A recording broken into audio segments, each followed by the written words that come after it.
Good morning. Welcome to the Morning Mint. It's Friday. I going to find Josh and Arielle. And Oh, just like hello. Karen Anson, you will be found. Look at us. That's the quickest we all got together on this live. I like it. Getting better each and every time.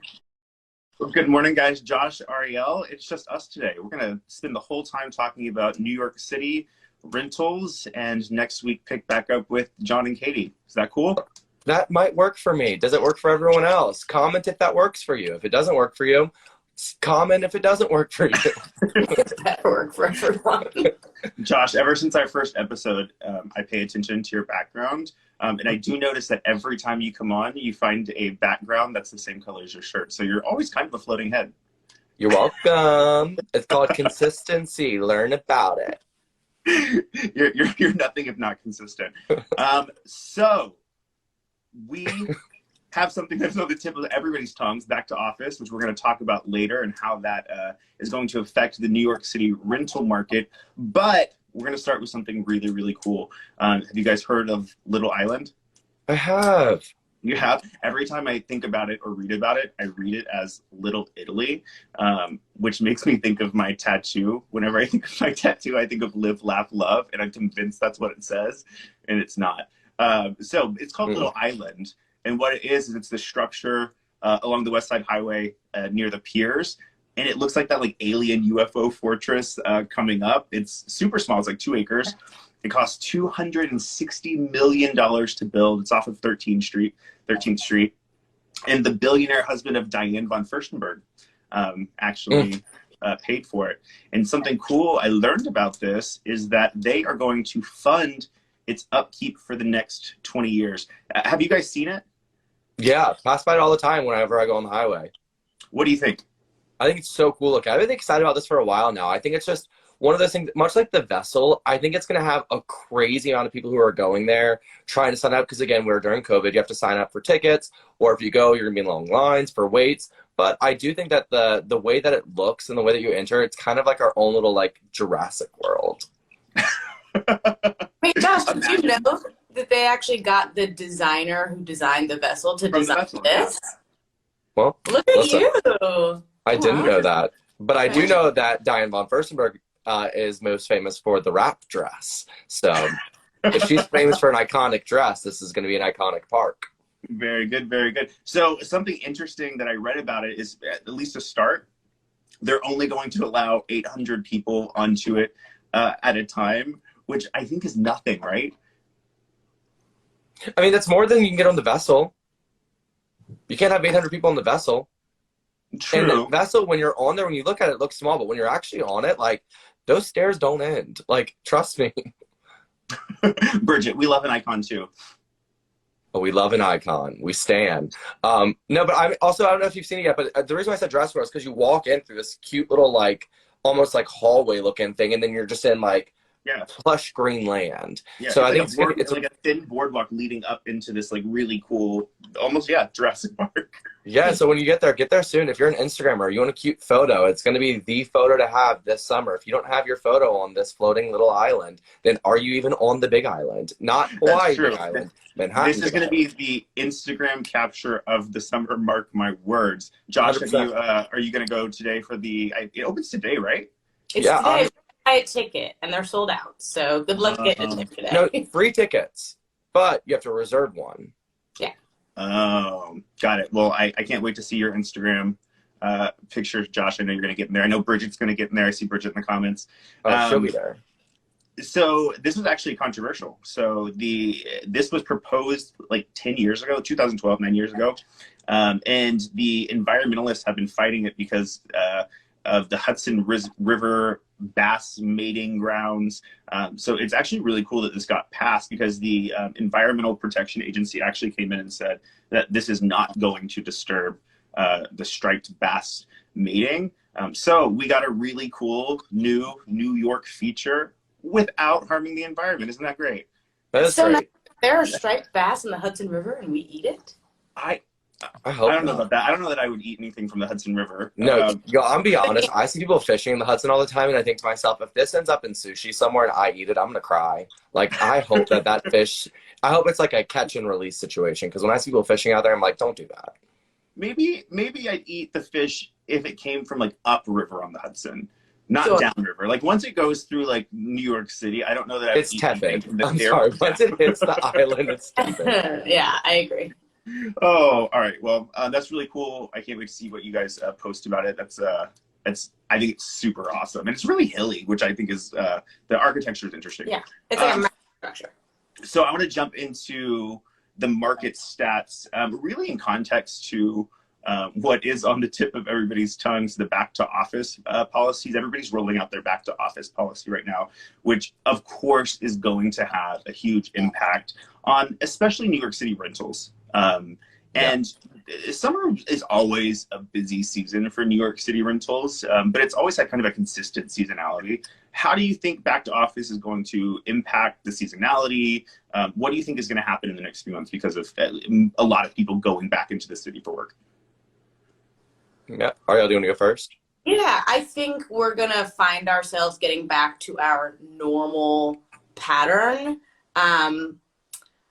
I do wonder, though. I mean, a big part of why we do so well in the summertime is from new hires in particular and college students. So, are the new hires going back to work, or is it just non-new hires going back to work? And is it college students going back? The assumption is yes, but I actually haven't heard anything about college actually resuming in person either. So I think the assumption is that July 1st, everything's just going to open up again and everyone's just going to be going back to work and doing everything. But I think that, it's going to weigh very heavily. And I think we're going to get our summer market back for sure. Yeah. Josh, what do you think? I'm definitely interested to see what happens, because you have to keep in mind during COVID-19, the idea of commercial space and having some sort of like brick and mortar location, a lot of people were challenged by it. A lot of companies decided they could go virtual. They can stay virtual. Other offices have jumped from 30,000 square feet to 10,000 square feet. A lot of leases have ended, new leases have started. So what are you returning to? When we say return to office, what office are they even returning to? Did they go smaller? Did they go larger? How did they scale during COVID? That's something I'm more interested to see, because even with offices opening up, it's going to determine how many people are coming to New York City from those offices that are opening up. I do see, though, already that we, like both you and Arielle have said, a large demographic that moves in the summertime are new hires or college students coming here for the summer and getting ready for school. And it's going to be interesting, because we have a lot of people who are coming here, but it doesn't offset the amount of people who did leave here. And even with people who are coming here, we've already seen lease signings are up very high. Historically, they're up very high. I think StreetEasy reported that their website has had 54% or 58%, somewhere in the 50 to 60 range, percent of users coming back to their website. We saw. I saw that stat. What it was is 59% more listing inquiries on rental properties over April of 2019. So they skipped over the date of 2020. So they're actually getting more listing inquiries now than they were in 2019. But it makes some sense because there's like 110% more inventory. Yeah, and you have to keep in mind with the inventory too, though, a lot of people were in a very interesting market. We've definitely, COVID was definitely the disruptor we needed. It both helped us and hurt us.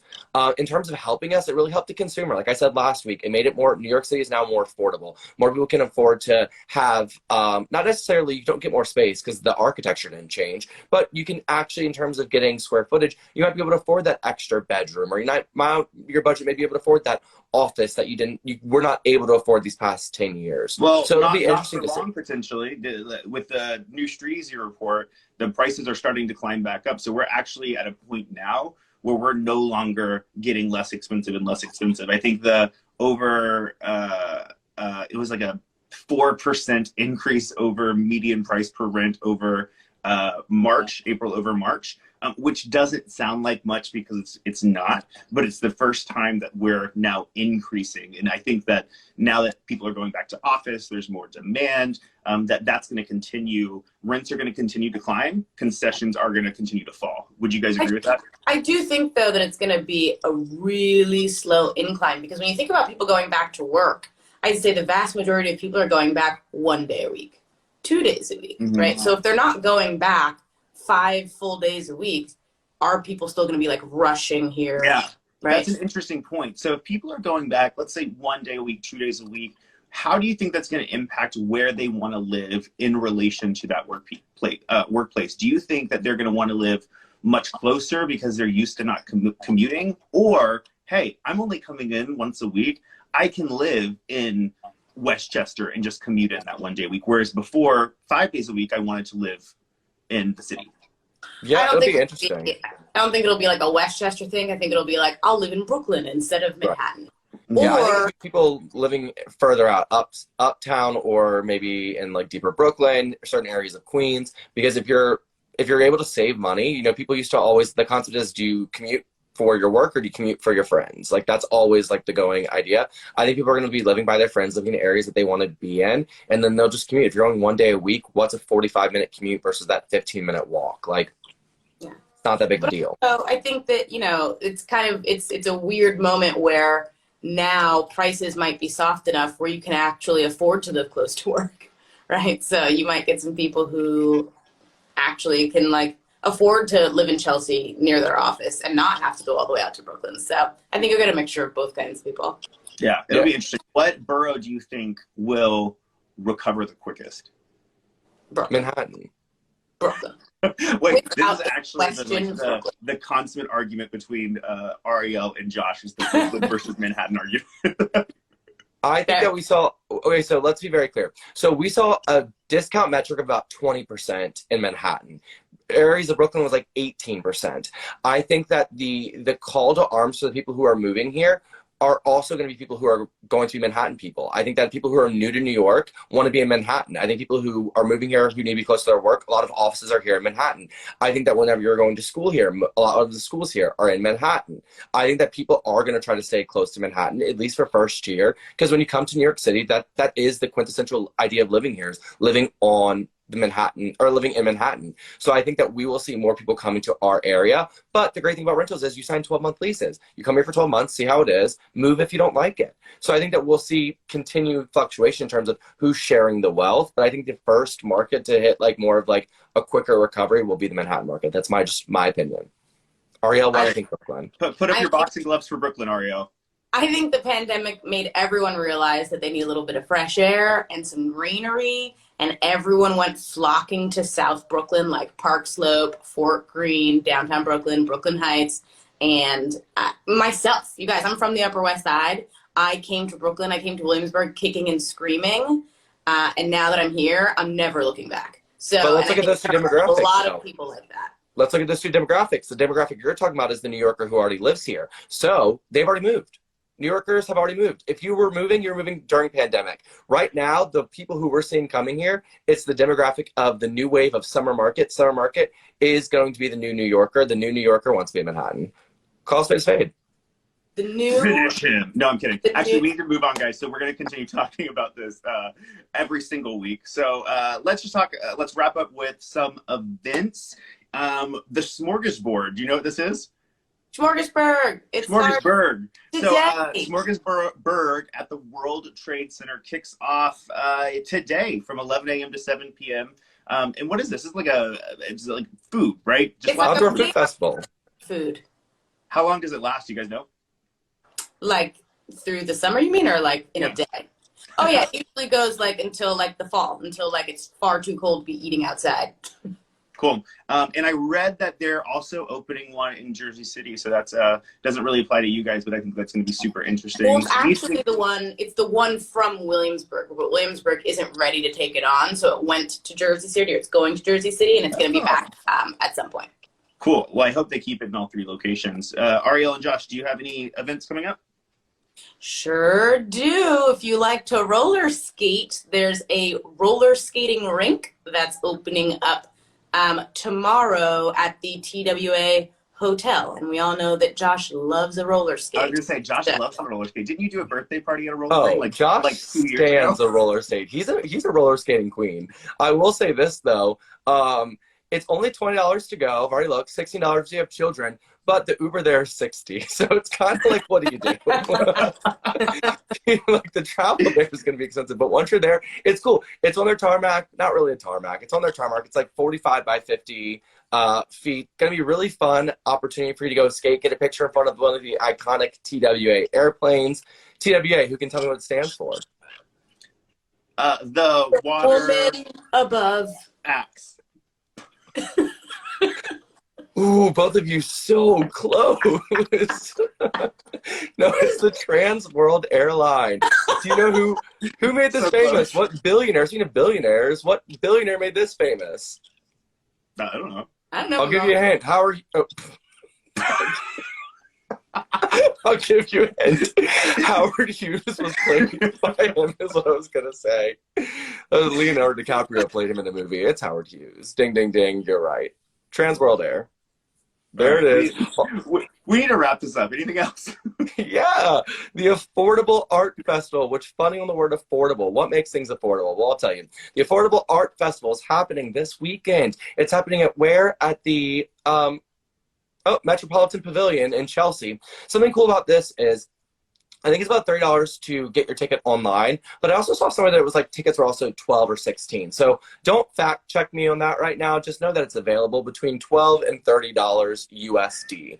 But what I will say, but what I will say though is it's gonna be a fun opportunity again for a photo. Cool. It's like 72 smaller art galleries come together and do this entire take over the pavilion, do a really awesome art display. What is considered affordable? All pieces are under the amount of 10,000 USDs. So are you going to see the Mona Lisa there? No, but you're going to see her sister, the Cringing Karen. She'll be there. They're going to be selling her. So go out, support local art. If you have an extra 10,000 to spend, purchase a piece. 9,999. I will say this. I learned again from TikTok. That the people who are the most wealthy have a very large investment portfolio, not only in housing, but in art. Well, so if you want to be, if you can't afford to buy a home, buy a painting. All right, Arielle, Josh, thank you guys for joining as usual. Everybody join us every Friday morning. Well, it's actually every morning, but we are here every Friday morning for the Morning Mint. Thank you and goodbye. Ciao, everyone. Bye. Bye.